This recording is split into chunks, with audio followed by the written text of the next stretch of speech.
Hello and welcome to the latest edition of the Corr Report. So today, obviously, we're filming not from campus, but from my home because last week we got some pretty sobering news. 6 members of our facility staff have tested positive for COVID-19. And really, out of an abundance of caution, we've asked everyone to stay away from campus this week while the entire facilities squad gets tested and we await those results. Again, we've received most of the results. Most of the folks, luckily, have been negative, but we have had 6 positives and they're at home recuperating, and all are expected to make a full recovery. And obviously, our thoughts are with them. Today, I want to kind of wrap up the spring semester because we have some amazing news. From the beginning, from the middle of March, when all this craziness hit, we set out 2 overall guiding principles. 1 was to get our students across the finish line. 2, to keep our students, faculty, staff, and community safe. Well, I am so thrilled to say we got our students across the finish line. Just last week, I received some data, and it told us about the success rate of our students for the spring semester. Last spring of 2019, 78% of our students had a successful outcome. That's an A, B, C, or complete or credit. This semester, it was 77%, with 1% still with incomplete. So I have every belief that when our students complete the incomplete classes that they have, we will have the exact same success rate as we did in spring 2019. I'll also share that in spring 2019, that was the highest ever success rate for our students. So what am I saying? I'm saying that for last semester, as we struggled to get our students across the finish line, they will have succeeded at the highest rate ever at Arizona Western College. This is a remarkable achievement, and it speaks to the tenacity of our students. It speaks to the flexibility and passion of our faculty. It speaks to the flexibility and passion of our support staff as we all rolled up our sleeves and really did things that we did not think were possible to get our students across the finish line. We turned our attention quickly to the summer semester, which is off to a great start. We have strong and stable enrollment, and Canvas has been successfully implemented. I've heard from both students and faculty as to what a remarkable learning tool Canvas is and will be in the future for our students. Now let's talk about the fall. Earlier this week, I announced the 4 modalities in which our courses will be offered for the fall semester. As always, we'll have online courses, completely asynchronous. We've always had these courses. We do them better than just about anyone else in the state, and we will once again have a robust offering of online courses. We'll also have some traditional face-to-face or in-person classes. Except for the fall, these will be greatly reduced. There will mostly be CTE courses or performing arts courses because we will once again be adhering to CDC guidelines, which means very small class sizes, and it's only for those classes that absolutely must have a in-person component that will be entirely in person. We've always had those 2 modalities. Now let's talk about the 2 in between them that will be implemented for the fall semester.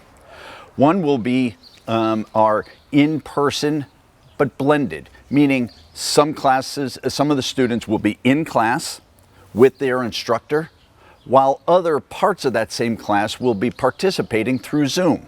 So this will allow a normal class size, but allow for some students to be in the classroom with their faculty, while others will be participating from a distance. For instance, if a class is offered on Monday and Wednesday, some of the class could be in person on Monday, while the rest of the class participates through Zoom.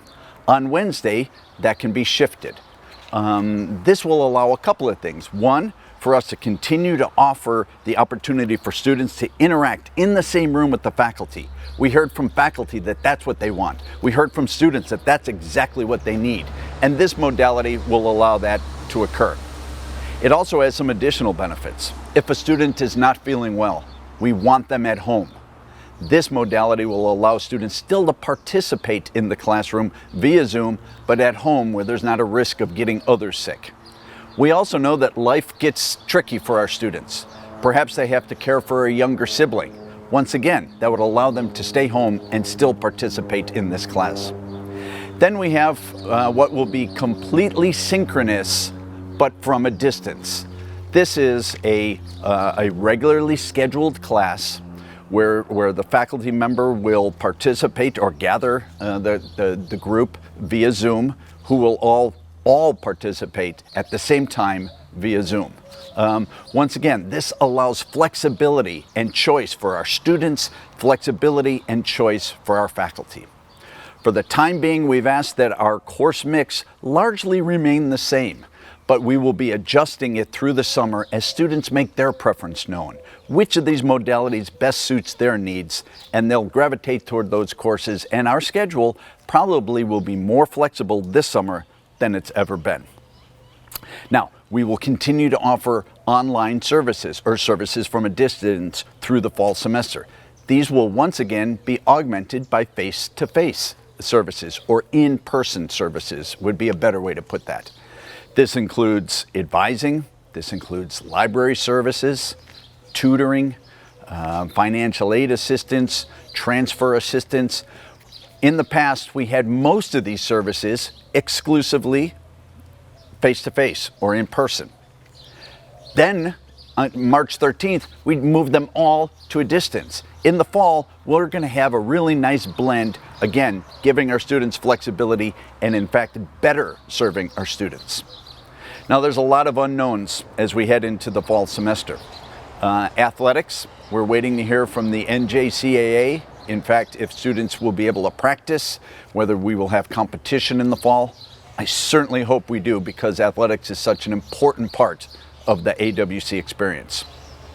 The number of international students remains greatly unknown. We don't know if they are going to be able to travel to AWC, what the visa situation is. And again, I hope we're back to somewhat of normal, because international students are so important to us. The look and feel of campus will be different in the fall. Most of what we'll be looking for is students to move from their car to their class, back to their car, or from the bus to the class, back to the bus. There will not be the robust student life that we prided ourselves on. This again is on an abundance of caution. The residence halls will look very different.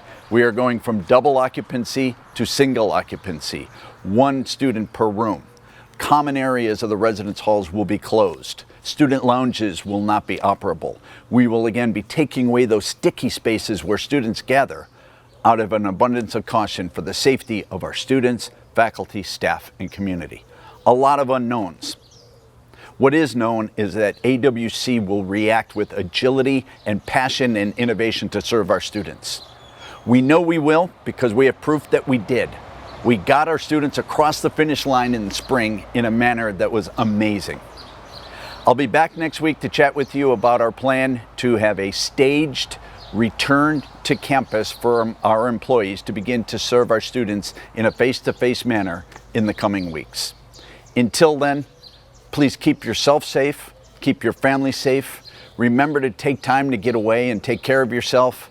And until then, understand that I am very grateful for your efforts on behalf of our students, and it's a great day to be a Matador. Thank you.